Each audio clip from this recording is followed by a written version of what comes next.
Assalamualaikum warahmatullahi wabarakatuh. Perkenalkan, nama saya Ahmadanti. Saya dari Prodi Pendidikan Ekonomi Universitas Pancasakti Kampus D Bekasi.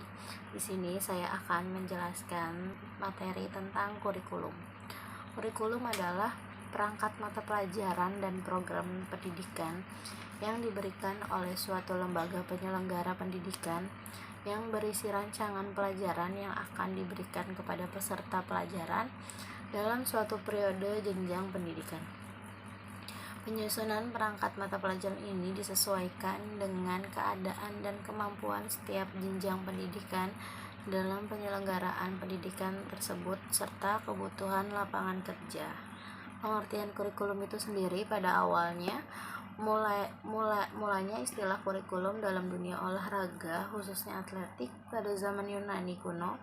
Kurikulum berasal dari bahasa Yunani kurir atau kurir dalam bahasa Indonesia, yang berarti seseorang yang bertugas menyampaikan sesuatu kepada orang lain di lain tempat. Kurir berarti berlari. Kamus Webster tahun 1856 mengartikan a race, course or place for running a courier.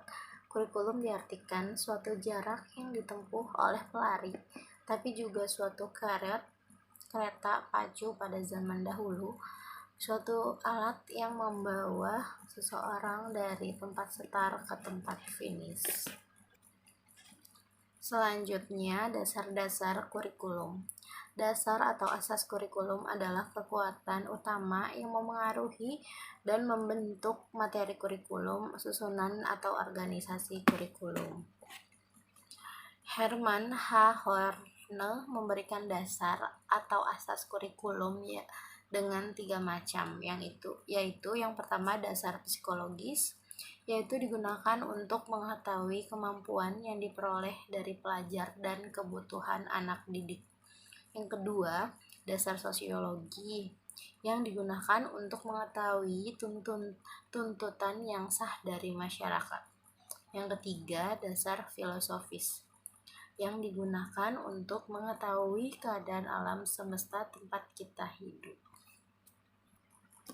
Adapun pendapat menurut Asy-Syaibani menetapkan 5 dasar pokok kurikulum pendidikan, yaitu dasar religi, falsafah, psikologis, sosiologi, dan organisatoris. Selanjutnya, sejarah perkembangan kurikulum.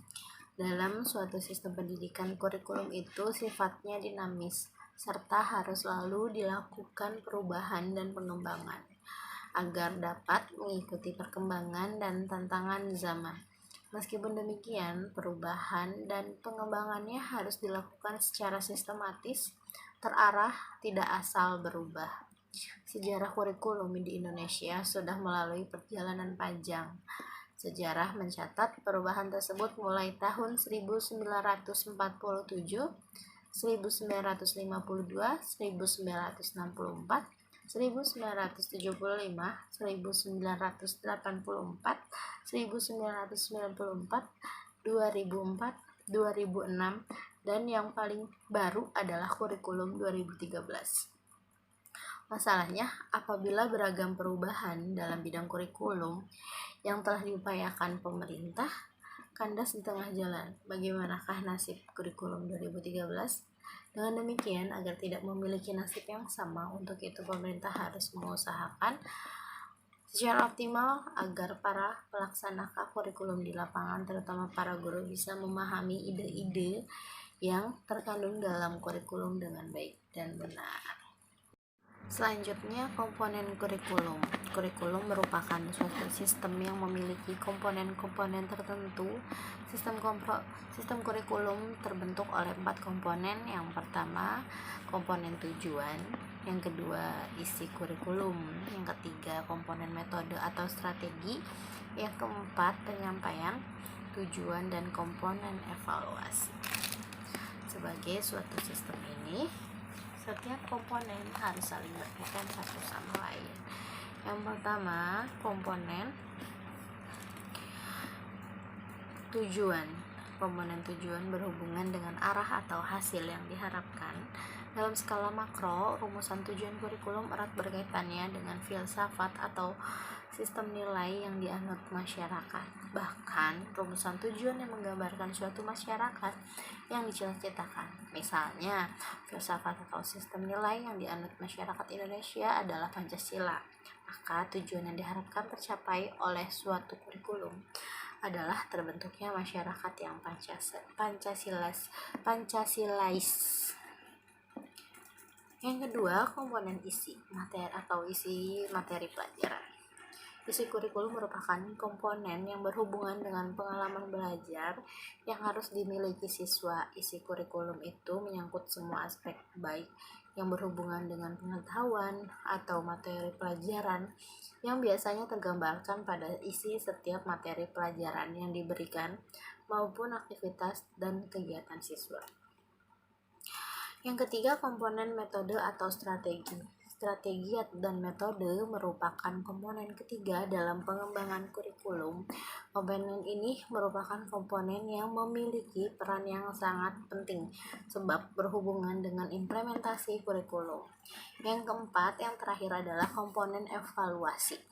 Evaluasi merupakan bagian yang terpisahkan dari kurikulum. Melalui evaluasi dapat ditentukan nilai dan arti kurikulum, sehingga dapat dijadikan bahan pertimbangan apakah suatu kurikulum perlu dipertahankan atau tidak. Selanjutnya, macam-macam kurikulum. Ditinjau dari konsep dan pelaksanaannya, kita mengenal beberapa istilah kurikulum sebagai berikut. Yang pertama, kurikulum ideal, yaitu kurikulum yang berisi sesuatu yang ideal, sesuatu yang dicita-citakan sebagaimana yang tertuang di dalam dokumen kurikulum.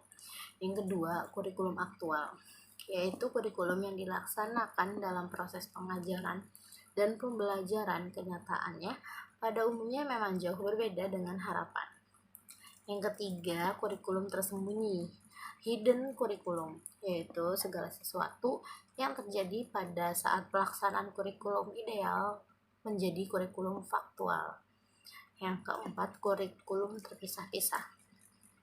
Kurikulum ini menyajikan segala bahan pelajaran dalam berbagai macam mata pelajaran yang terpisah-pisah satu sama lain. Yang kelima, kurikulum terpadu. Dalam kurikulum terpadu atau terintegrasi, batas-batas di antara mata pelajaran sudah tidak terlihat sama sekali karena semua mata pelajaran sudah dirumuskan dalam bentuk masalah atau unit.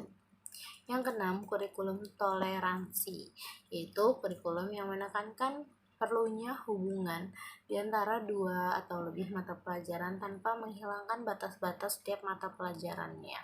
Yang ketujuh, kurikulum nasional, yaitu kurikulum yang disusun oleh tim pengembang tingkat nasional dan digunakan secara nasional. Yang kedelapan, kurikulum negara bagian, yakni kurikulum yang disusun oleh masing-masing negara bagian, misalnya di masing-masing negara bagian di Amerika Serikat.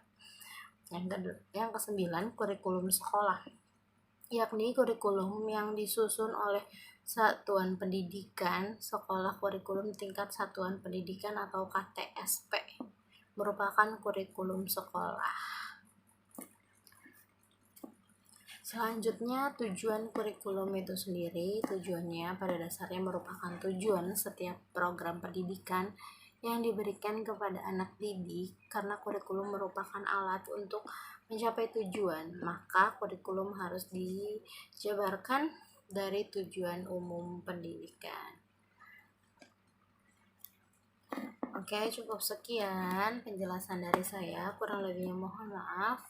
Wassalamualaikum warahmatullahi wabarakatuh.